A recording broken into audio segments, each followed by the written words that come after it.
गजल गायकी में अगर एहसास की रिपीट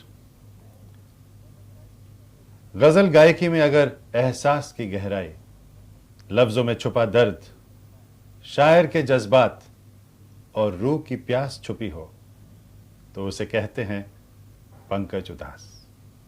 आइए स्वागत कीजिए मन के तारों को झंझोरने वाले गजल के बादशाह पंकज उदास जी को। पंकज जी, एक बात जरा उल्टी पुल्टी आप समझे, हम शुरुआत करें इस प्रश्न से कि गज़लें सिर्फ उर्दू में क्यों गाई जाती हैं, हिंदुस्तानी में क्यों नहीं? ये बहुत ही अच्छा सवाल है सिद्धार्थ जी। सबसे पहले तो मैं ये कहना चाहूँगा कि गज़ल उर्दू में, जो आपका सवाल है उर्दू में क्यों गाई जा रही है और हिंदी में या तो दूसरी ज़बान में जी। उसके पहले मैं एक बात बताना चाहूँगा कि आज मेरे कपड़े आपने पहने और आपके कपड़े मैंने इसकी ये बात बताइए कि ऐसा क्यों? मगर मैंने आपको पहले भी देखा है, आप शायद पसंद भी करते हैं इस तरह के कपड़े।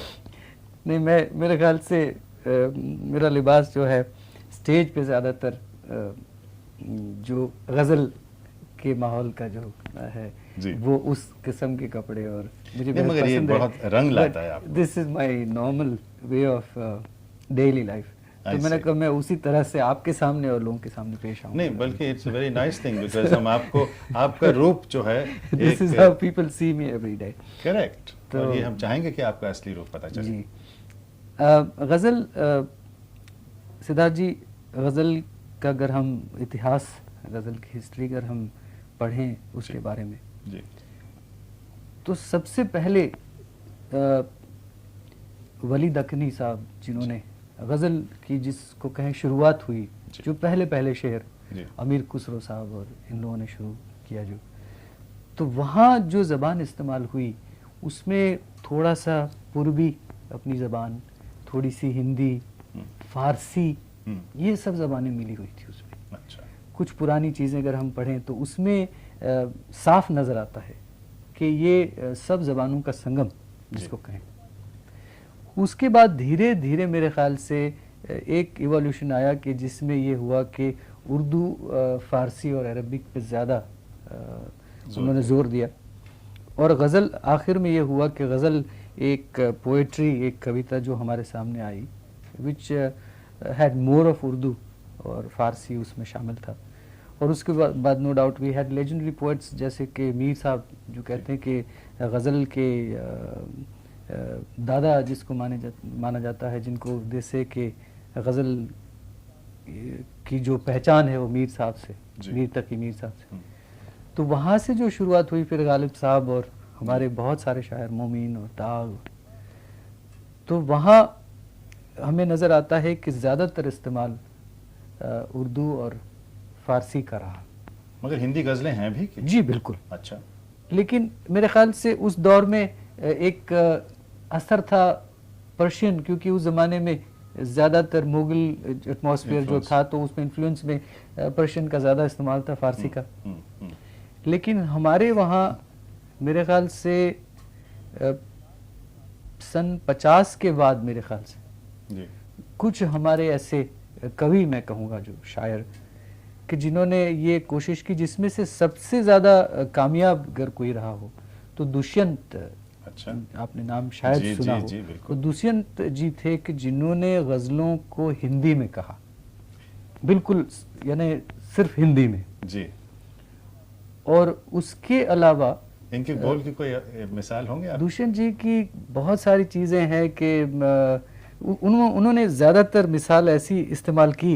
अनफॉर्चुनेटली हम लोगों के साथ ये हुआ कि दुष्यंत जी की गज़लें हम गा नहीं पाए हैं, इसलिए कि जो लफ्ज़ों का इस्तेमाल दुष्यंत जी ने किया है अपनी गज़लों में, जो अदब या तो लिटरेचर के हिसाब से बहुत लाजवाब है, लेकिन जब गाने की बात आती है तो वो थोड़ा सा मुश्किल हो जाता है। अच्छा। कि जैसे तू इस तरह से कुछ एक बिसरा उनका याद आता है कि जैसे रेल की जैसे कोई रेलगाड़ी ब्रिज के ऊपर से गुजर गई, यानी वो एक सिमिली दी गई है, लेकिन उसको थोड़ा सा गाने में मुश्किल हमने पाया। अच्छा। लेकिन उनकी गज़लें सबसे ज़्यादा कामयाब और दुष्यंत जी को सबसे ज़्यादा माना गया है हिंदी गज़ल अच्छा। के क्षेत्र में। अच्छा। लेकिन उसके अलावा दूसरी एक ज़बान हिंदुस्तान में जो कि मेरी मादरी ज़बान है, वो है गुजराती। जी जी जी बिल्कुल। और गुजराती में मेरे ख्याल से पिछले 100 साल से जी। गज़लें कही जा रही हैं। अच्छा। जी बिल्कुल। और अभी रिसेंटली इन्होंने दे celebrated 100 years of Gujarati ghazals की। ओह आई सी। तो 100 साल से गुजराती में गज़लें लिखी जा रही एंड हैं। Where does Pankaj Udhas stand in the Gujarati ghazal arena? मैंने एक एल्बम 2-1 साल पहले बनाया था जो लोगों ने बेहद पसंद किया। जी और मेरे अलावा मेरे सबसे बड़े भाई हैं मनोज जी, जी। He has contributed tremendously in this field. और एक्चुअली मैं ये, in fact if I am not saying too much, but I would like to say कि ही इज़ वन पर्सन कि जिन्होंने गुजराती गज़लों को लोगों तक पहुंचाया और सडन एक अवेयरनेस लोगों में पैदा हुई कि गुजराती में भी गज़लें लिखी जाती हैं। खैर हमें भी हमने आपके गले से कि गुजराती गजल नहीं सुनी है, तो हम चाहेंगे कि कुछ तो थोड़ी सी मिसाल देश भर के जो दर्शक हैं उन्होंने शायद नहीं सुना हो। हाँ बिल्कुल। आप कहें तो एक शेर में ज़रूर एक आध मुझे याद आ रहा है। हाँ जी ओके ठीक। एक नहीं सॉरी।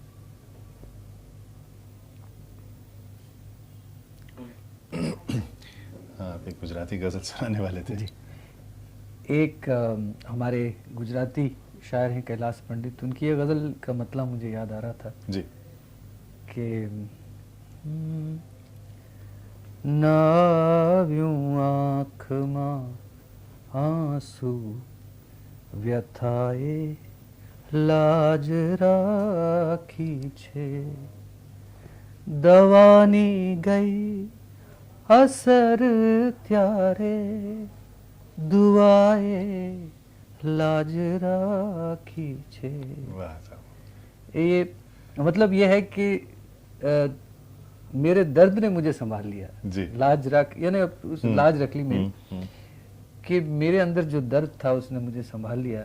और जब दवा उस दर्द के लिए जो मैंने दवाई जो भी आने के दुनिया के हर रास्ते मैंने कोशिश की ढूंढने की, लेकिन दर्द के बदले जो दुआ है उसने काम किया। वाह। तो ये इसका मतलब।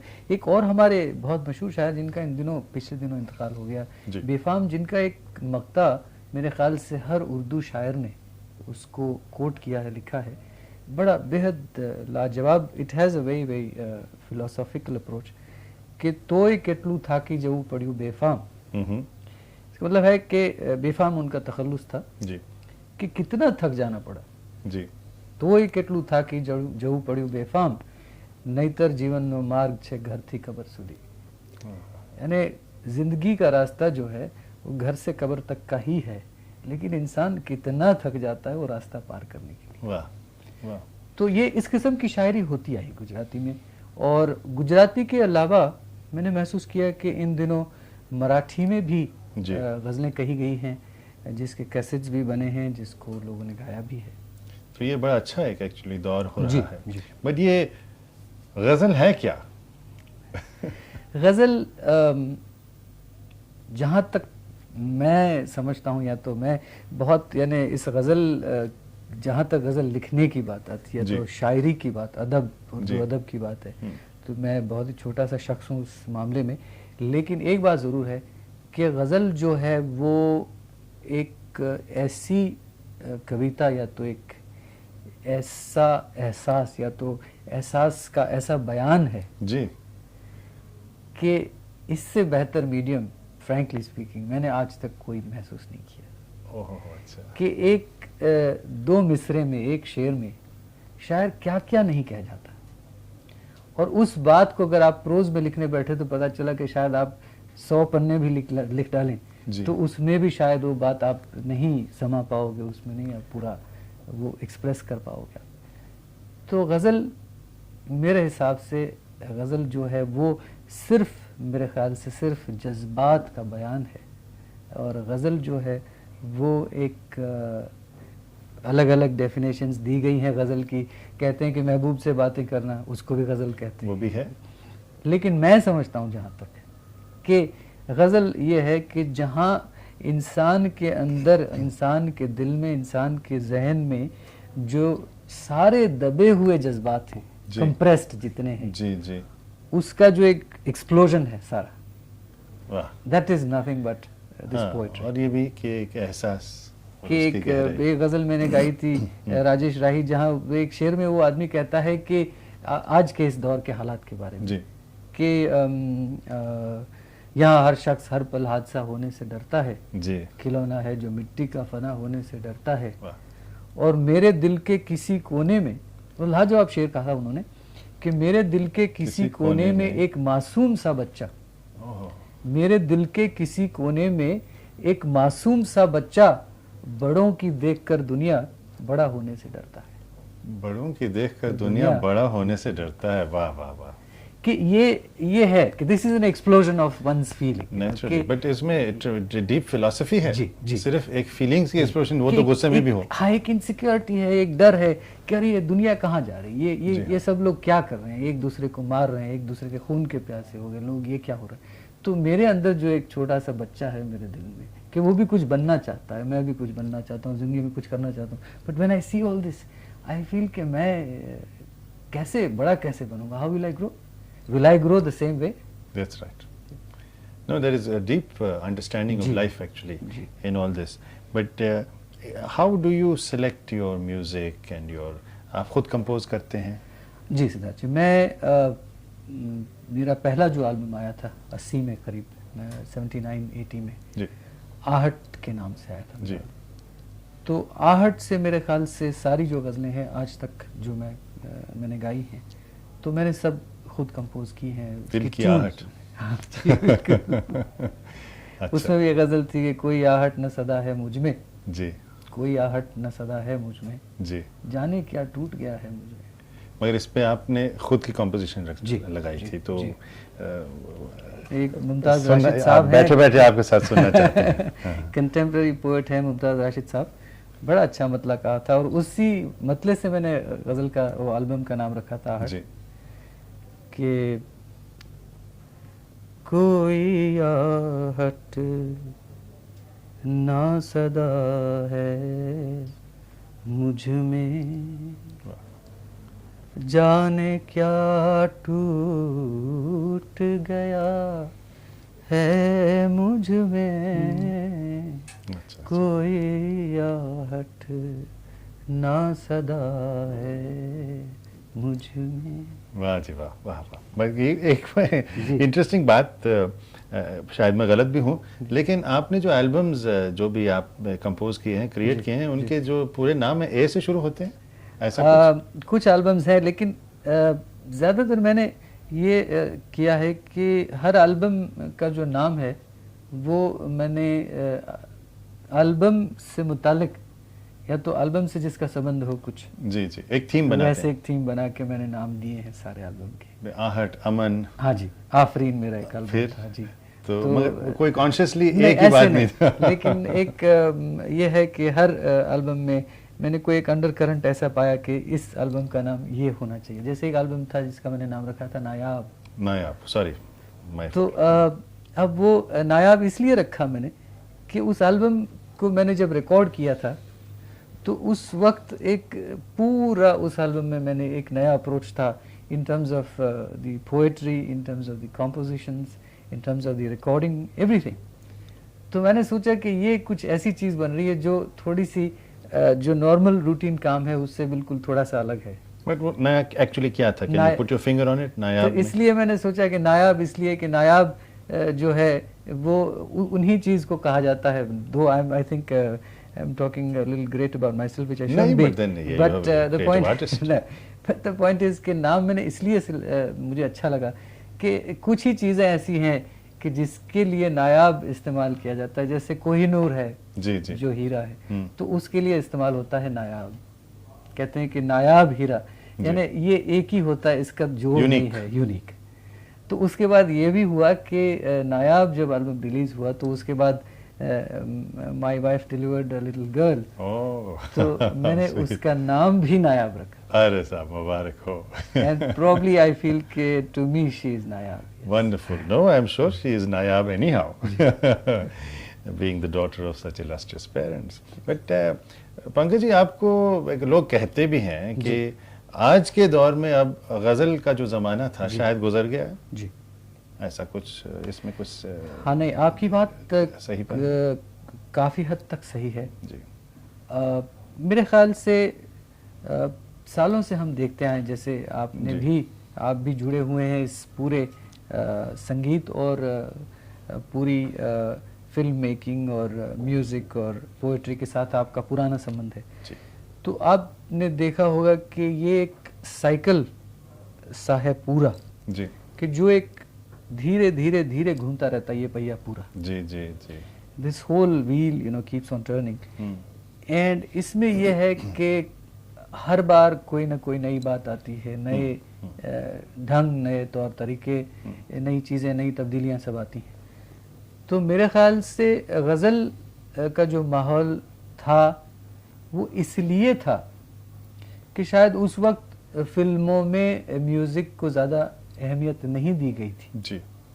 मेरे ख्याल से बिटवीन 75 और 85 के बीच में जो 10 साल में जो फिल्में बनी, You're quite right. उस फिल्मों में म्यूजिक को बिल्कुल अहमियत नहीं दी गई थी, म्यूजिक को कोई इंपॉर्टेंस नहीं दिया गया था। Action based. It was only कि भाई यहाँ ठीक है, गाना रखना है रख लीजिए। उसके बाद एक ऐसा दौर आया कि पहले गाने बनने लगे, बाद में फिल्में बनने लगी।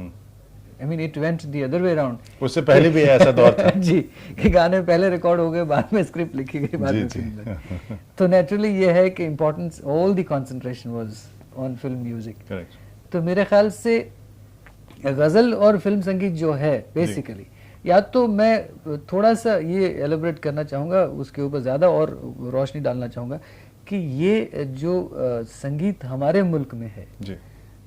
तो हमारे यहाँ पहले से फिल्म संगीत जो है बहुत हावी रहा, बिल्कुल, क्योंकि दूसरा और कोई जरिया था नहीं हमारे वहाँ संगीत के लिए। तो जाहिर है कि सिर्फ फिल्मों के जरिए लोगों ने संगीत को देखा, सुना, जो भी है वो। तो हम लोग कुछ हैं जो कि जैसे हमारे सीनियर्स हैं, मेहदी साहब, बेगम अख्तर साहिबा थी, I would still call her one person who really laid the foundation of this particular kind of singing. Cycle साहब ने भी गज़लें गाई, नो डाउट, तलत साहब ने भी गाई, बट मेरे ख्याल से बेगम Akhtar was one person who really made a sincere effort to popularize this kind of music. तो मेरे ख्याल से वहाँ से लेके आज तक हम लोगों ने जो कोशिश की, कोशिश ये थी कि फिल्मों के अलावा एक और किस्म का म्यूज़िक भी लोग सुने जी, जो कि गज़ल के फॉर्म में लोगों ने सुनी। अब यह है कि पूरी दुनिया में हम देखते हैं कि हर जगह पे people recognise the artist with his music. हमारे वहाँ उल्टा हिसाब है कि हमारे वहाँ पर्दे पे लोग आर्टिस्ट को देखते हैं और उसके जरिए लोग म्यूजिक को रिकग्नाइज करते हैं। तो हम लोगों ने ये कोशिश की, वी वर वेरी सक्सेसफुल, लेकिन फिर से एक दौर ये आया कि जिसमें विजुअल्स बिकेम वेरी इंपॉर्टेंट और फिल्मों का दौर आया, लोगों ने टेलीविज़न पे बहुत सारी चैनलों पे देखना शुरू कर दिया। तो उस वजह से नेचुरली फिल्म म्यूज़िक को बढ़ावा मिला और film music again got back into the driving seat, as I would call it. तो उस वजह से शायद गज़ल के लिसनर्स में और गज़ल गायकी के ऊपर थोड़ा सा असर पड़ा। लेकिन उसके साथ एक बहुत ही logical argument which I have been talking to various people, this is the feedback which I got from people, कि लोग ये कहते हैं कि किसी भी संगीत के पॉपुलर होने में, यानी मास based I am talking about, मैं ये नहीं कहता हूँ कि एक खास तबके में या तो खास लोगों में, लेकिन मास स्केल पे पॉपुलर होने में यंग जनरेशन का बहुत ही बड़ा कंट्रीब्यूशन है। और सेट्स द ट्रेंड जी, और आपको शायद ये सुन के भी ताजुब होगा, I am probably you may be aware of this, लेकिन आज आपको ये सुन के सबसे बड़ा ताजुब होगा कि the biggest buyers of music today are youngsters. Really? Yes. तो ये हुआ कि जिस दौर से हम गुजरे, गज़ल का जो दौर आया, हम लोग चल रहे हैं, तो उस वक्त सारे यंगस्टर्स हमारे साथ थे। अच्छा। अब ये हुआ कि जो यंगर जनरेशन है वो, उनका इंटरेस्ट जो है वो डिवाइड हो गया, कि जिसमें फिल्म म्यूजिक भी है, there is rap also, there is pop also, there is Michael Jackson also, there is Madonna also, there is, I mean there is a vast समंदर है पूरा। जी हाँ। तो नेचुरली वो उनका एक अटेंशन डिवाइड हो गया। और उस वजह से मेरे ख्याल से गज़ल गायकी या तो गज़ल के ओवरऑल गज़ल के माहौल पे उसका असर पड़ा। So how are you reacting to that now? मैं शायद उन probably I would call myself lucky, खुशनसीब लोगों में से हूँ कि आज भी I have a very distinct following of young generation. I see. Man, I'm और sure. उनकी फॉलोइंग इसलिए है कि मैंने वक्त के साथ थोड़ी थोड़ी थोड़ी तब्दीलियाँ मेरे काम में की हैं। दो I know that I have two sides of critics. One is one part of them they say कि भाई आप जो कर रहे हैं वो सही है कि इस फॉर्म को जिंदा रखने के लिए जी. whatever little changes you are doing in phases they are okay. कुछ लोग ये समझते हैं कि भाई आप इतने सारे चेंजेस क्यों कर रहे हैं। मगर हैं क्या आपके तो चेंजेस चेंजेस में ये जो है इतने खतरनाक हैं? नहीं, जैसे ये है कि चेंजेस में सिर्फ ये है कि शायद मैंने पोएट्री जो है उसको थोड़ा सा ज़्यादा आसान तरीके से लोगों के सामने पेश करने की कोशिश की, क्योंकि अनफॉर्चुनेटली पार्टीशन के बाद जी. 47 के बाद उर्दू ज़बान का जो चलन है वो अभी नहीं रहा इतना जो ज़्यादा पहले था। और जाहिर है कि हम लोग सब हिंदी बोलते हैं, अभी हम हिंदुस्तानी बोलते हैं जो भी कहे, जिसमें उर्दू भी है, हिंदी भी है, सब है। जी. बट बेसिक जो एक पढ़ाई होती थी, as Urdu was one of the languages के हर बच्चा जो है वो मदरसे या तो स्कूल में जाके पढ़ता था उर्दू, तो वो आज उर्दू तो नहीं पढ़ता क्योंकि the child is probably learning French और he is learning any other language as an additional language whatever it is. तो उस वजह से क्या है कि एक बड़ा हैंडीकैप ये हो गया कि स्क्रिप्ट का हैंडीकैप हो जी. हम लोग क्या है कि हिंदी में लिखा हुआ कुछ भी पढ़ लेते हैं, जी. इंग्लिश में लिखा हुआ कुछ भी पढ़ लेते हैं। तो उर्दू जो कंटेम्प्रेरी पोइट्स हैं, इस मौजूदा दौर के जो शायर भी जो हैं, जितने हैं शोरा जी, तो उनकी जितनी शायरी उन्होंने जो लिखा, उन्होंने जो कहा, वो सारा लिखा कहा जो है वो उन किताबों में रह गया बस, क्योंकि उन किताबों को पढ़ने वाले लोग बहुत कम रह गए। जी हाँ, जी हाँ. So you have really actually simplified So that the is only point one is- aspect of it. The point is कि मैंने in fact I went one step further and I told some of our leading Urdu poets, मैंने in fact गुजारिश के तौर पे सबको कहा कि साहब आप यूं ऐसा क्यों नहीं करते कि आप अपनी जो गज़लें हैं सारी उसको आप हिंदी में छपवाइए, जी. तो एक आम आदमी है उसको पढ़ तो सके। जी हाँ. और जब तक आदमी पढ़ेगा नहीं तो उसको पता नहीं चलेगा कि निदा फाजली साहब ने क्या लिखा है, या तो जफ़र गोरखपुरी साहब ने क्या लिखा है, या तो जितने हमारे इस दौर के शायर हैं वो क्या लिख रहे हैं, डॉक्टर बशीर बदर हैं या तो कोई भी। तो आई पर्सनली फील कि एक तो वो बदलाव या तो वो तब्दीली लाना ज़रूरी है, और दूसरा ये है कि लोगों तक पहुंचने के लिए ज़बान को थोड़ा सा आसान रखा. उस ढंग से आसान करके मैंने लोगों के सामने पेश किया जो लोगों को पसंद आया। और इंस्ट्रूमेंटेशन भी कुछ इंस्ट्रूमेंटेशन, बेसिक इंस्ट्रूमेंटेशन में मैंने जो तब्दीलियाँ की है वो ये है कि मैं ये तो नहीं कहूँगा कि मैं suddenly I made it into a rap और पॉप और व्हाटएवर इट इज़, बट ये है कि जैसे पिछले दिनों अमन के नाम से एक एल्बम आया था मैंने, तो उसमें एक गज़ल, एक नज़म थी, बड़ी प्यारी खूबसूरत सी नज़म, तो उसको मैंने रिकॉर्ड किया। तो उसमें मैंने सिर्फ 3 इंस्ट्रूमेंट इस्तेमाल किए, मैंने एक पियानो इस्तेमाल किया, एक बेस गिटार इस्तेमाल किया और एक बेसिक रिदम इस्तेमाल की मैंने। तो ये है कि ये कौन सी नज़म? ये एक नज़म है अभी घर न जाना, जिसको मैंने पिक्चराइज भी किया। ओह अच्छा। और लोगों ने पसंद भी किया उसको। तो ये तब्दीलियां करने से ये हुआ कि it created a basic atmosphere of a ballad.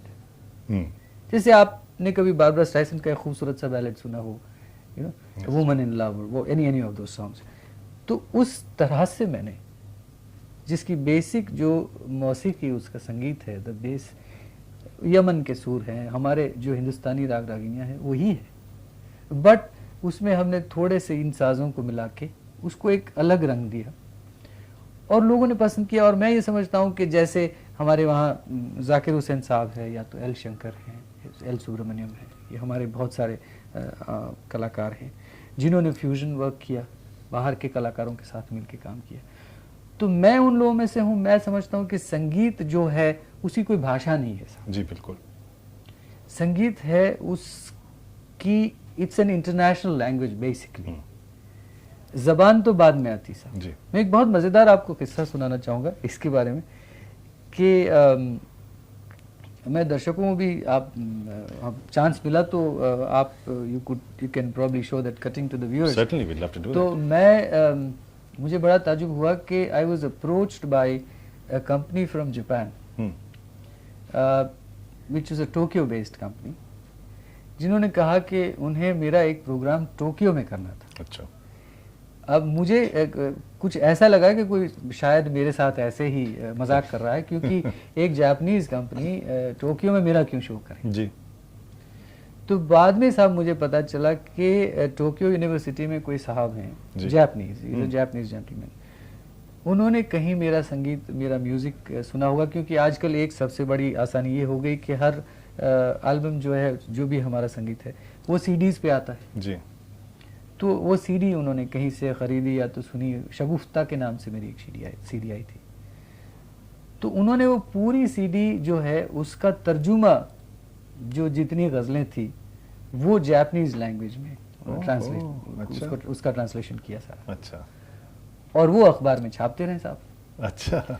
तो वहाँ से उनको फीडबैक मिला। तो मुझे कुछ बाद में पता चला कि हमारे जो लंदन के सीडी के डिस्ट्रीब्यूटर्स थे उनको भी थोड़ा सा धक्का सा लगा कि जापान में जा रही मेरी सीरीज, तो उनको बड़ा ताज्जुब हुआ कि लेने वाले लोग कौन हैं जी।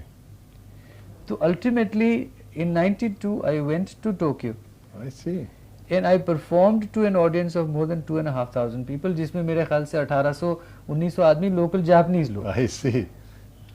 और फिर वहाँ के अखबारों में लोगों ने उस प्रोग्राम के बारे में लिखा, सारे रिव्यूज़ लिखे, और मेरी मुलाकात वो प्रोफेसर साहब से करवाई जिन्होंने ये सारी मेरी गज़लों का तर्जुमा किया था। सबसे खुशी की बात तो मुझे ये हुई कि मुझे इंट्रोड्यूस करने वो आए जब स्टेज पे, ये जापानीज़ साहब, तो उन्होंने बिल्कुल साफ और बिल्कुल जिसको कहें कि अच्छी उर्दू में मेरा तारुफ करवाया लोगों से। अच्छा। तो ये इसका मतलब है कि संगीत जो है उसकी कोई भाषा बेसिकली नहीं है। I think it, I personally feel is music is something which should touch your heart, and music is something which should make you either cry or laugh or smile or feel happy, whatever it is. It should stir your emotions. Stir your emotions. And with that we'll break for a little while. Yeah. And,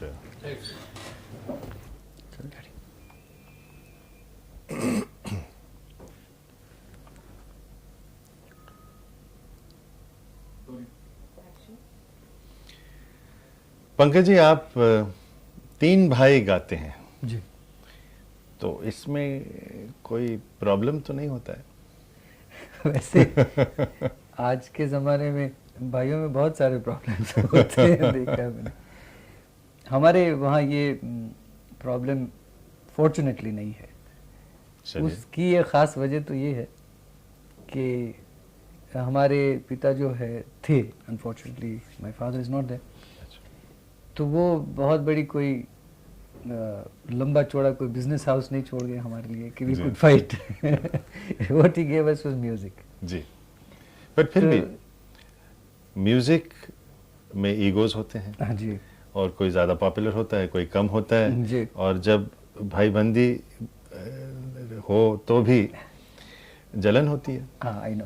fortunately in our case I would say कि we are other, उस मामले में हम लोग बड़े नसीब वाले हैं, अच्छे तकदीर वाले हैं जी। हम 3 भाइयों में मनर जी सबसे बड़े हैं। अच्छा। और I think we owe a lot to him, both the brothers, which is Nirmal and myself. क्योंकि बड़ा दिलचस्प ये किस्सा मनर जी का मैं आपको सुनाना चाहूँगा कि by profession he is a mechanical engineer. Oh, was he working at all? No. He worked as a mechanic. I see. He did his degree in mechanical engineering. लेकिन होता है साहब, जब भूत सवार होता है गाने का या तो anything, in any field of art, when you have decided that you want to do, तो पहले से उन्होंने तय कर लिया था कि उनको प्लेबैक सिंगर ही बनना है। अच्छा। तो मुझे याद है मेरे बचपन, काफ़ी एज डिफरेंस भी है, मनोज जी मेरे से 8 साल बड़े हैं। मतलब सिंगिंग में वो पहले उतरे? जी, मेरे से he is about 8 years elder to me। अच्छा। तो जब मैं छोटा था तो मैंने देखा कि वो उस ज़माने में भी स्कूल के, कॉलेज के, हर जगह पे, यहाँ पे प्रोग्राम में, वहाँ, तो वो गाते रहते थे हमेशा। अच्छा। He always had this passion for singing. Mukesh ji के गाने उन्होंने, जी हाँ, उनको बड़ा शौक था, मुकेश जी के सब गाने वो गाते थे। तो उन्होंने जब ये महसूस किया कि ये मैकेनिकल इंजीनियर वगैरह सब किया तो सही, लेकिन काम बहुत तो मुझे मैकेनिकल हो रहा है। ये काम तो यही करना है। So he was the person who came to Bombay first। अच्छा, तब तक आप राजकोट में थे? तब हम लोग राजकोट में थे। और वहाँ क्या था? राजकोट में बस यही था कि वालिद साहब हमारे पिता जो थे, he was with the government, he was working with the government of India. और हम लोगों की पढ़ाई, एक बात ज़रूर थी कि हमारे पिता, मेरे वालिद, वो बहुत ही नेक इंसान थे। वो, उन्होंने हमेशा ये एक ही बात हमें कही थी कि भाई आप ज़िंदगी में कुछ भी करें जी, लेकिन तालीम बहुत ज़रूरी है। जी। तो आप अपनी तालीम पूरी करें, whether you want to become an engineer, you want to become a doctor, you want to become a simple graduate or whatever it is, but you must have your educational background। Singer का भी नाम लिया उसमें कि नहीं? लेकिन उसके बाद आप कुछ भी करें। अच्छा। तो मैंने देखा कि हमेशा वो कहीं ना कहीं उनके अंदर, उनके दिल में या तो कहीं जहन में, इनकी ख्वाहिश ऐसी थी कि ये बच्चे हैं वो गाएं ज़रूर, अच्छा। अपना नाम करें। तो उन्होंने कभी डिस्करेज नहीं किया। अच्छा। यानी या तो ये होता है कि भाई आपने हारमोनियम लिया, गाना गाया, कुछ किया, तो फौरन द फादर वुड से कि भाई ये क्या कर रहे हो तुम, अपना वक्त बर्बाद कर रहे हो, किताब लो, पढ़ो, काम करो। इंस्टेड ऑफ दैट उन्होंने हमेशा इनकरेज किया, क्योंकि वो खुद दिलरुबा हो जाते थे वालिद साहब। अच्छा। अच्छा। उनको बड़ा शौक था म्यूज़िक का, बहुत ही ज़्यादा शौक था। और शायद ये भी हो सकता है कि अपने ज़माने में वो शौक पूरा नहीं कर सके वो। जी, जी। तो उन्होंने सोचा कि बच्चे ही कर लें सब। तो भावनगर स्टेट में उन्होंने, मेरे दादा used to work with the Bhavnagar state, he was the revenue commissioner उस ज़माने में, जबकि राजा महाराजाओं का ज़माना था। तो अब्दुल करीम खान साहब बीनकार बहुत मशहूर थे, बीन बजाते थे जी। तो उनसे मेरे पिता बहुत मुतासिर हुए, प्रभावित हुए। तो उन्होंने खान साहब को कहा कि भाई मैं बीन सीखना चाहता हूँ। अच्छा, बीन? तो खान साहब ने कहा कि भाई तुम रेवेन्यू कमिश्नर के लड़के हो, कॉलेज में जाते, तुम कहाँ बीन सीखोगे? हाँ। तो उन्होंने कहा नहीं, मैं बीन ज़रूर सीखूंगा। तो खान साहब ने कहा कि भाई ये मुश्किल सा है, तुम एक काम करो, दिलरुबा सीख लो। अच्छा। अब दिलरुबा को इसराज भी कहते हैं, दिलरुबा भी कहते हैं। तो पिताजी ने शुरू किया सीखना उनसे, and he learned it, he made it a point, he bought one instrument, और बाकायदा उन्होंने तालीम ली। This must have happened before I was born. I see. और उसके बाद जब से मैंने होश संभाला, I think as far as my memory goes back, मेरे ख्याल से 5-6 साल की मेरी उम्र होगी, मैंने देखा कि वालिद साहब शाम को अपने ऑफिस दफ्तर से आए, बैठे और अपना छेड़ रहे हैं। तो ये this was his one of his major pastime. अच्छा। कोई आदमी गोल्फ खेलता है, कोई ये करता है, तो वालिद साहब का ये था कि वो दिलरुबा बजाते। तो मेरे ख्याल से उन्होंने कभी ये नहीं कहा कि भाई आप गाना मत गाइए, ये लाइन अच्छी नहीं है, फलाना ये वो। आपने पहला गाना कब गाया? तो मैं जब मनहर जी बम्बई आए, तो मैं उसके बाद, Manhar ji wanted the whole family to shift to Bombay, so we all shifted to Bombay. तो 71 में मुझे याद है कि I was still going to college then. तो सुबह सुबह मुझे याद है कि मैं कॉलेज जा रहा था जी। और फ़ोन आया कि भाई मनहर जी का काम है। तो मनहर जी कुछ प्रोग्राम के सिलसिले से मेरे ख्याल से लंदन गए हुए थे। तो मेरे से बड़े निर्मल हैं, उन्होंने कहा कि भाई मनहर जी हैं नहीं, वो गए हुए लंदन। तो उषा खन्ना, उस ज़माने में उषा जी एक फ़िल्म कर रही थी, BR इशारा साहब उस ज़माने में मशहूर, अभी भी हम लोग सब जानते हैं, उनकी कोई फिल्म थी। तो उस फिल्म का कोई गाना था, and they wanted that song to be recorded the next morning. अच्छा। तो उषा जी ने कहीं से सुना था कि भाई पंकज भी गाता है और गज़लें गाता है और ये वो, तो उन्होंने कहा कि भाई नज़म है, नक्श लालपुरी साहब का कलाम था। तो मुझे बुलाया गया, तो मैं 2 मिनट के लिए तो कांप गया, क्योंकि साहब एक तो कॉलेज में जाने वाले थे हम। अच्छा, कभी ये नहीं सोचा था कि सडनली माइक के सामने खड़ा कर दिया जाएगा आपको, और वो भी फिल्म के गाने के लिए। वो पता चला कि 60-70 म्यूजिशियंस बैठे हुए सामने और ये माहौल सारा जी। खैर फिर भी अच्छा, उस जमाने में डबिंग वबिंग कुछ थी नहीं, तो you have to sing the whole, I had to sing the whole song in one run, और वो लंबी चौड़ी नज़म। अच्छा, उस जमाने में वो HMV के रिकॉर्ड्स आते थे, एक्सटेंडेड प्ले, आपको शायद मालूम, तो you had to flip the record to listen to the second half. Correct. तो वो पूरा गाना मैं गा गया सब, and she was very happy with it. तो this was the first song which I sang in 1971। आपको याद है वो कौन सा गाना था? हाँ, कामना करके एक फिल्म आई थी, वो फिल्म खैर चली नहीं, और बात ये हुई कि उस ज़माने में मुझे अभी भी याद है कि ये गाना कभी कभी रेडियो सिलोन पे बजा करता था। अच्छा। इनफैक्ट अमीन भाई से एक दिन मेरी मुलाकात हुई, अमीन साहनी साहब से, तो वो भी मुझे याद करके कह रहे थे कि पंकज मुझे याद है कि मैंने तुम्हारा वो गाना काफ़ी बजाया था। आपको बोल याद है? मुझे थोड़ा थोड़ा वो गाना याद है कि वो नज़म थी कि तुम कभी सामने आ जाओ तो पूछूं तुमसे, ऐसा उसका कोई पहला मिसरा था। अच्छा। इनफैक्ट मैंने पता नहीं पिछले 10-15 सालों से मैंने खुद उस नज़म को सुना नहीं, लेकिन मुझे याद है कि वो मेरी पहली नज़म थी जो मैंने रिकॉर्ड की थी। फिर शायद मैं आपको याद दिलाने की कोशिश करूंगा, इससे पहले भी आपने कुछ गाया होगा जिसके लिए आपको एक 51 रुपए का इनाम भी मिला। तो आप जरा ये कुछ बताइए हमें दर्शकों को कि शायद वो तो नहीं आपका पहला गाना था। हाँ नहीं, वो बिल्कुल साहब, that was my first exposure to. चलिए साहब वो बताइए। अच्छा, उसमें भी हिम्मत देखिए साहब। मैं राजकोट जो है इस पार्ट ऑफ सौराष्ट्र गुजरात वहाँ, जी जी, तो वहाँ नवरात्र का बहुत ज़्यादा बहुत ही ज़्यादा लोग मानते हैं, you know 9 days of Navratra till Dussehra जी। तो उस पीरियड में बहुत सारे प्रोग्राम्स और ये सब होता रहता है, सब हर जगह पे, हर चौराहे पे, हर उस पे। तो जैसे कलकत्ता में दुर्गा पूजा होती बहुत मशहूर है जी, और उसमें भी कंपटीशन सी होती है कि यहाँ की दुर्गा पूजा बहुत मशहूर है और वो सबसे बड़ी दुर्गा पूजा। तो वैसे राजकोट में ये था कि यहाँ की जो एक नवरात्रि का जो एक प्रोग्राम होता है वो बहुत मशहूर है। तो ऐसी एक जगह पे शाम के वक्त हम लोग ऐसे ही गए थे देखने के लिए। वो कहीं किसी ने कह दिया कि भाई ये बहुत अच्छा गाता है, ये लड़का ही, मैं I think about 8-9 years old। अच्छा। तो उस जमाने में वो गाना ऐ मेरे वतन के लोगों, अच्छा, लता जी का गाया हुआ वो गाना बहुत लोगों को पसंद भी था और उस जमाने में बहुत it had a tremendous emotional impact on people. तो मैंने मुझे किसी ने बिठा दिया स्टेज पे और I think there were at least 10,000 people. It was a massive, वो पूरा open, it was free for all. अच्छा, और 8-9 साल का बच्चा। तो साहब मैंने गाया एक बार तो बहुत वंस मोर हुआ ये हुआ। तो मैंने लोगों ने कहा कि दूसरी बार गाओ, मैंने दूसरी बार गाया। फिर एक साहब कोई खड़े हो गए, उन्होंने कहा कि साहब ये मेरी तरफ से 51 रुपीज़ का इनाम इस बच्चे को। तो उस जमाने में बहुत बड़ा वो होता था 51 रुपीज़।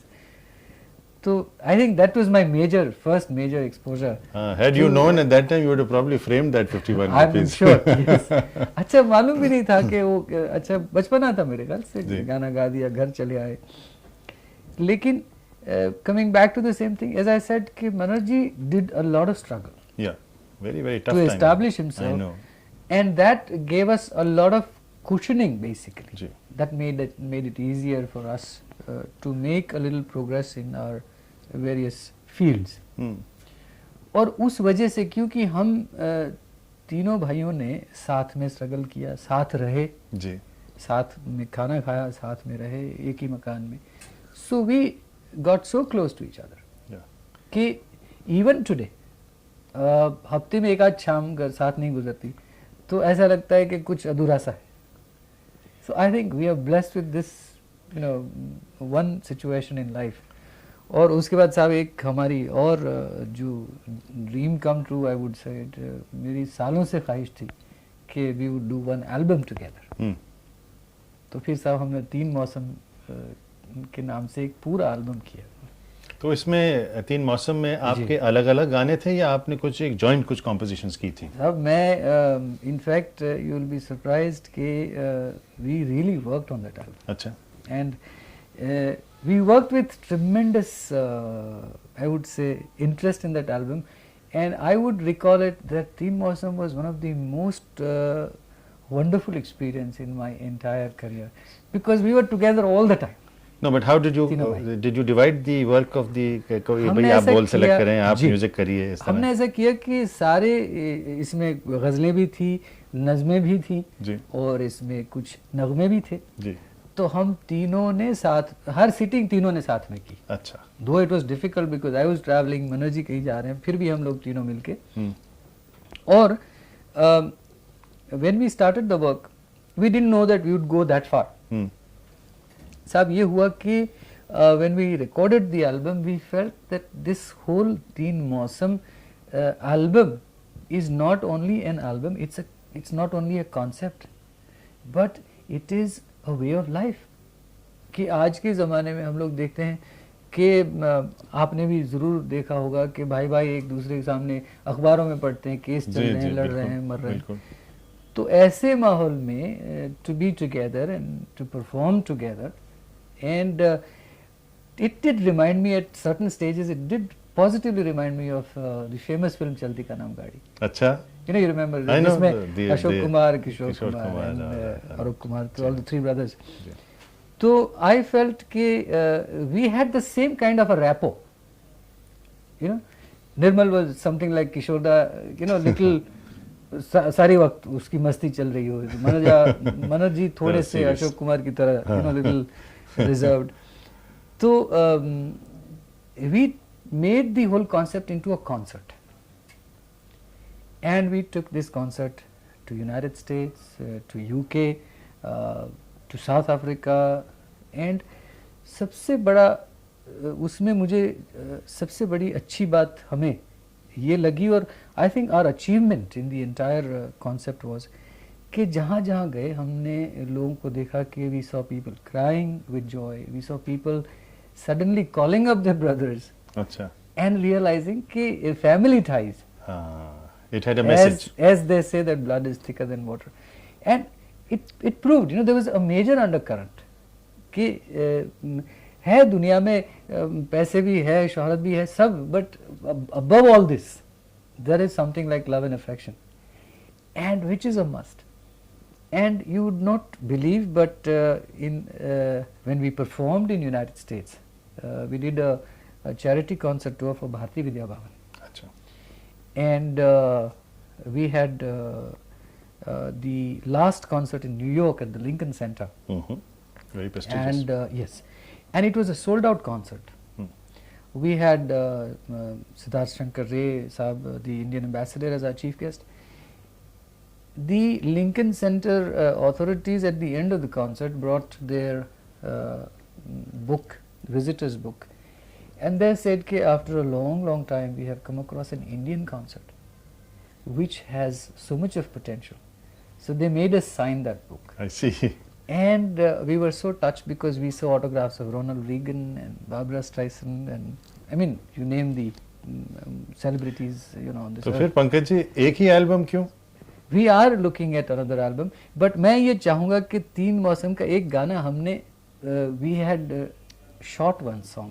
अच्छा, उसको शूट किया था हमने, मतलब ऐसे music video type? Music video. अच्छा, तो मैं ये चाहूंगा कि आप जरूर दिखाएं लोगों को, एंड यू विल फील कि कहीं जाके आपको चलती का गाड़ी का थोड़ा सा वो it may remind you of that, but it was really a wonderful experience. नहीं, हम तो देखेंगे, the viewers would be happy to see, देखेंगे, सुनेंगे, और हम ये भी चाहेंगे और इंतजार करेंगे कि कब फिर से इस तरह से हो. जरूर. अच्छा, will break now for a little section. या हाँ, I've seen it. जो नॉर्मल है तो झेलेगा ही नहीं उसको, तो I've dealt with them all the time and I know how it is. हाँ, आप तो झेल all the time. हाँ जी. हाँ, ओके. पंकज जी, ये क्या सही है कि एक्चुअली पॉपुलैरिटी का रूट फिल्मों के, रिपीट, पंकज जी, क्या ये सही है कि पॉपुलैरिटी का रूट अब फिल्मों के जरिए ज़्यादा मतलब अपनी पहचान बनाता है बनस्पत नॉन फिल्म का रूट जो है। क्या यही वजह से आपने भी फिल्मों में गाया है और गा रहे हैं? मेरे साथ सिद्धार्थ जी एक अलग ही किस्सा हुआ। अच्छा। जैसे मैंने पहले जो हमारी बात चल रही थी, मैंने जिक्र किया कि 71 में मैंने पहला एक फिल्म का गाना गाया जी। ये भी एक अजीब सी फिल्म जैसी ही कहानी है पूरी। तो वो गाने के बाद I was quite thrilled, I was excited, I was on top of the world कि मैं प्लेबैक सिंगर बन गया। जी। लेकिन 71 में उस गाने को गाने के बाद, वो गाना जो मैंने गाया उसके बाद, I think I must struggle for nearly 5-6 years। यहाँ गया वहाँ गया, इससे मिला उससे मिला उससे मिला, उसके बाद मुझे दूसरा एक भी गाना नहीं मिला। अच्छा। Now that probably did that mean that I didn't know how to sing? But बात ये थी कि उस ज़माने में बहुत they were genius, they were legendary artists like Rafi साहब, किशोर दा, और उस ज़माने में एक न्यू कमर के लिए फिल्मों में एंट्री मिलना बहुत मुश्किल। ये नहीं था कि किशोर दा ने किसी को कह दिया कि नए गाने वाले को चांस मत देना, ऐसा नहीं था। इट वाज नॉट दैट कि रफ़ी साहब ने कह दिया कि भाई इसको मत गाने देना, but nobody was willing to have an artist experiment, have an artist who is new। जी। तो मैं कुछ बेजार सा हो गया था। I wouldn't say that I got frustrated, but I would say that I got put off, मायूस हो गया मैं, थोड़ा सा डिप्रेस्ड हो गया, I was dejected, I would say। तो एक दिन ऐसे क्या दिमाग में आया कि मैंने I picked up my suitcase and I picked up a harmonium। अच्छा। And there is a friend of mine, he used to be a travel agent। तो उससे मैंने एक टिकट बनवाया and I left this country। अच्छा। जी साहब। This was after I had finished my education। खैर मेरे पास डिग्री थी बीएससी की और ये दो चीज़ें थी, मैं निकल पड़ा साहब। I was for the first time in my life I was exposed to the outside world। I went to Paris first, वहाँ से मैं लंदन गया, लंदन से मैं न्यूयॉर्क गया, फिर वहाँ से कनाडा गया। तो मेरा ये ख्याल था कि मैं वहाँ जाऊँगा, कुछ अपनी ज़िंदगी बना लूँगा वहाँ पे, I'll make a life for myself, I'll do something, कुछ भी काम कर लूँगा, पढ़ा लिखा तो हूँ तो at least I'll get some work।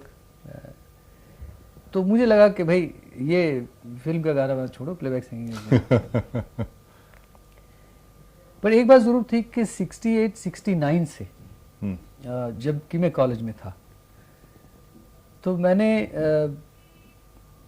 Manhar जी को देखा था स्ट्रगल करते हुए, because Manhar ji had to go through a lot of struggle as a playback singer to make a name for. He was rather fortunate that he had a backing of people like Kalyanji Bhai, Kalyanji Anand ji and all, कि he survived all that and then he made his progress in life। But I knew कि मैं क्या करूँगा। yeah। तो उस ज़माने में मेरे ख्याल से एक ऐसा वक्त आया कि जिस पीरियड में मुझे अभी भी बराबर याद है, this is one thing which I remember very clearly, I have a very clear memory, कि एक मौलवी साहब आते थे मनहर जी को उर्दू सिखाने। अच्छा। सईद साहब थे, लंबी सी दाढ़ी थी, और he was one person who was a wonderful personality। आज तक मुझे unfortunately passed away, काफ़ी बुजुर्ग थे। तो he impressed me so much कि मैंने एक दिन मौलवी साहब को कहा कि मैंने कहा भाई आप मनहर जी को सिखाते हो तो मुझे भी सिखाइए। तूने कहा भाई तू कॉलेज में जाता है, तुझे कहाँ वक्त मिलेगा। मैंने कहा आप जिस वक्त कहें मैं बैठ जाऊँगा अपना। तो अल्टीमेटली जब मनहर जी सीखते थे तो मैं जाके बैठ जाता बगल में। And he was one person who was an authority on Ghalib. तो गालिब साहब के ऐसे ऐसे शेर बैठ के पढ़ना, उसको समझाना कि इसका मतलब क्या है, what is the undercurrent, what did Ghalib really want to say out of this. तो वहाँ से धीरे धीरे उन्होंने पता नहीं कुछ मेरे में, उनको कुछ नज़र आया कि भाई ये there is something in this boy which you know he felt probably was, एक कहते हैं कि वो नज़र होती है, उन्होंने कहीं परख लिया कि इसमें कोई बात है। तो उन्होंने मुझे कहा कि बेटे एक तू किसको सुनता है। मैंने कहा भाई मैं बेगम साहिबा को मैंने सुना, अख्तर बेगम अख्तर को, तो ही सेड कि भाई सब टेपें ले आ, तो I got whole lot of tapes of Begum Akhtar, I started listening to her. उसके बाद उन्होंने मुझे कहा कि मेहदी हसन साहब धीरे धीरे उनका नाम हुआ, तो I got whole lot of music of Mehdi साहब। उसके बाद साहब ऐसा हुआ कि कुछ एक दीवानगी सी, एक मेरे जहन पे कुछ एक दीवानगी सी छा गई, और मैं उस गज़ल के माहौल में ऐसा आ गया, घुल गए कि आई रिमेंबर कि I used to spend something like 8 hours only listening to this music. Forget about singing it. 8 hours, 10 hours. है ना, जब भी मौका मिला तो मैं मेहदी साहब की टेप लगा के बैठा हूँ या बेगम अख्तर की टेप लगा के बैठा हूँ। तो घर वाले भी कुछ परेशान हुए कि इसको क्या हो गया, अच्छा खासा ग्रेजुएट हुआ है लड़का, और ये। I only remember that my father was one person who used to sit very quietly somewhere in one corner and he would listen to me. जब मैं मेहदी साहब की गज़ल गा रहा हूँ बैठ के, तो उन्होंने मुझे कहा कि भाई फिर से एक बार सुना। कभी कभी कहते थे वे फलां वाली गज़ल तू अभी गुनगुना रहा थे, तू गा रहा था, सुना। तो I think that was a point which really sort of played a very important part in my entire thinking. और मैंने ये सोचना शुरू कर दिया कि क्यों ना मैं कुछ ऐसा रास्ता अपनाऊं कि जो रास्ता फिल्म सिंगिंग का ना हो बल्कि कुछ और हो। अच्छा अच्छा। And that is how I felt that I took that path of singing ghazals. लेकिन एक बहुत मशहूर गजल आपकी जो थी वो फिल्म में ही थी। जी बिल्कुल, चिट्ठी आई है। हाँ, तो अब देखिए क्या, look at the whole situation, के जैसे मैंने कहा कि ये फिल्म स्टोरी की तरह है कि मैं कहाँ हारमोनियम बिठा के हिंदुस्तान से निकल गया बाहर, कनाडा गया, तो वहाँ पे पता चला कि साहब I was supposed to do some work, I was supposed to study, I was supposed to do various things, लेकिन पता चला कि कनाडा जाके मैंने एक ही काम किया, that was singing। अच्छा। क्योंकि people in Canada were quite starved of music and they realized suddenly कि भाई हिंदुस्तान से एक लड़का आया, अच्छा गाता है, गज़लें भी गाता है। तो वहाँ पता ये चला कि I was moving around in every part of Canada, every part of United States, and I was singing on every weekend। I see।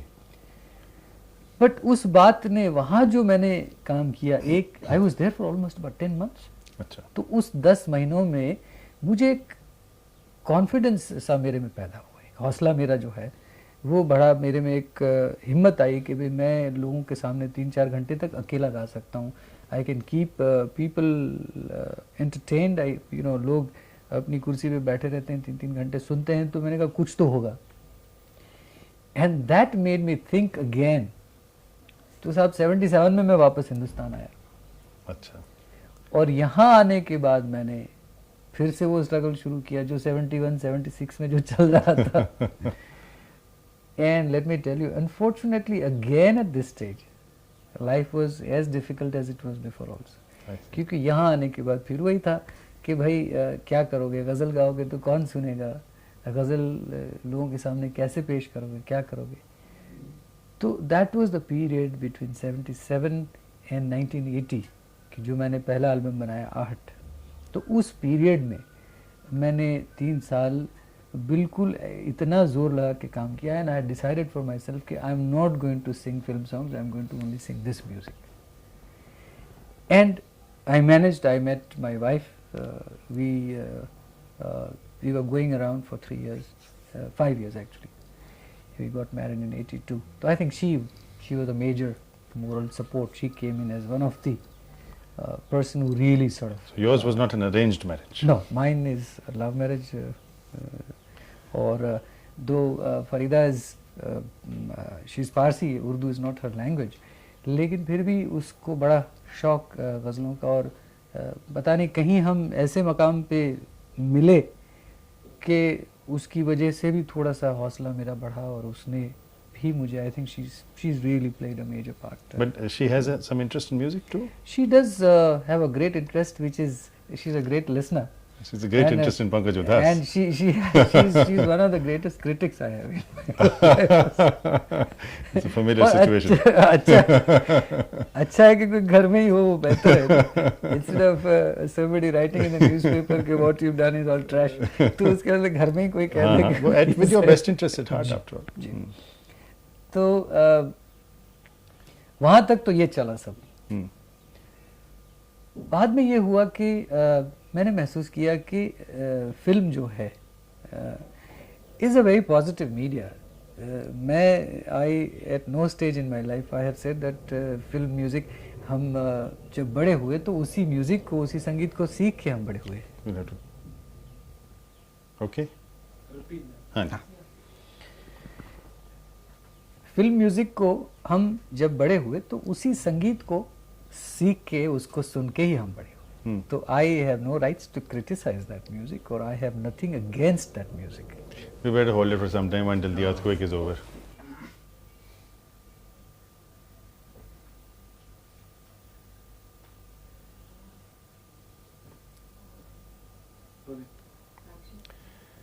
तो पंकज जी, हमने आपको रिसेंटली फिल्मों में देखा है, not as a playback singer but singing your own song as a ghazal singer in films. तो ऐसा कुछ ये तो नहीं है कि इसके बाद हम आपको एक एक्टर के रूप में भी देखेंगे? I would say one never knows. Wonderful, you are waiting for it. कुछ ऐसी बात होने वाली है. जैसे if I could take my harmonium and suitcase back to India, bring it back to India, and start singing and become a singer. This can also happen. I'm not sure. लेकिन एक बात जरूर है कि पता नहीं कुछ बातें ऐसी होती है कि जिसमें देयर इज हम लोग जैसे हिंदुस्तान में हम लोग थोड़े से सुपरस्टिशियस हैं सब. जी. तो जैसे मैंने नाम फिल्म की थी तो वो फिल्म बहुत चली. जी. उसके बाद संजय दत्त के साथ एक फिल्म और थी साजन, जिसमें मेरा एक गाना था, वो फिल्म भी बहुत चली. जी हाँ. इन दिनों एक फिल्म और आई है ये दिल लगी. जी हाँ, वो बेहद चल रही है. वो भी चल रही है. तो अब कुछ ऐसा हो गया कि जिस फिल्म में पंकज उधास का गाना हो और उनके ऊपर पिक्चराइज किया हो. जी हाँ. तो वो फिल्म चलती है. जनाब, अभी तक फॉर्मूला नहीं मिला है फीचर फिल्म के चलने के लिए. शायद ये एक हो सकता है पॉसिबल. हाँ, मगर आप देखिए कितनी फिल्मों में आप गाने वाले हैं. आपको समय नहीं रहेगा. जी. आपकी बच्चियां आप वो किस तरह, आपकी दो बच्चियां हैं जिनका आप नाम बताएं. एक नायाब तो है, नायाब, दूसरी रेवा. तो उनकी इंटरेस्ट कुछ पहचान अभी तक आई उसकी? नायाब को बेहद शौक है. अच्छा. म्यूजिक का बेहद ही शौक है. लेकिन यह है कि उसने पहले से ही मुझे कहा था कि भाई मुझे पियानो सीखना है. पता नहीं, पहले से शी वाज ऑलवेज कीन. तो मैंने उसके लिए एक पियानो खरीदा. आजकल वो सीख रही है, थोड़ा थोड़ा बजा भी रही है. अच्छा. Reva is still too small to show any science, but she has inclination. I am sure once she grows up a little, I have a feeling कि शायद वो गाएगी. बट वुड यू, मतलब रेवा? मुझे ऐसा लगता है. अच्छा, जो नायाब ने जो पियानो खरीदा वो नहीं गाएंगी शायद? नहीं, मुझे लगता है छोटे वाली शायद गाएंगी. अरे वाह. बट आपको कोई ऑब्जेक्शन होगा कि वो गाएं? मेरे ख्याल से आज के ज़माने में मैं समझता हूँ कि children have all the rights. उनको जो करना है. अगर हमने चाहा कि हम, me being a science graduate with botany and chemistry, if I could become a ghazal singer, I can't stop my daughter from singing if she wants to sing. Well, it's very encouraging for the daughter, for the daughters, for all daughters to hear that. Yes. Pankaj ji, what next from the stable of Pankaj Udhas, which has given us so many wonderful moments in music? Siddharth ji, मैं एक दो projects पे इस वक्त काम कर रहा हूँ. जैसे अमन पिछले ये इस साल आया था. We made a video and that really had a tremendous impact on people. People really liked the video and I would want कि आप उसमें से लोगों को जरूर दिखाएं, शौक से दिखाएं. इस साल में एक दो प्रोजेक्ट्स मैं सोच रहा हूँ जिसके बारे में I would put it this way that I would like to keep it under wraps. Can I then ask you this? इसलिए अच्छा कि जब वो लोगों के सामने आएगा तो it would be something which has never been attempted before. Oh, we are waiting. That's something which I am trying to. Then it is something to wait with bated breath. फिर साथ में पूछूंगा क्योंकि ये बड़ी अच्छी स्ट्रेटजी है आपकी. हमें आप हमें उतावला कर रहे हैं इस मामले में. Would you consider yourself Or would you say, let me phrase it differently, would जी. you say in today's world, it's not just enough to be a good artist, you must also be a good businessman?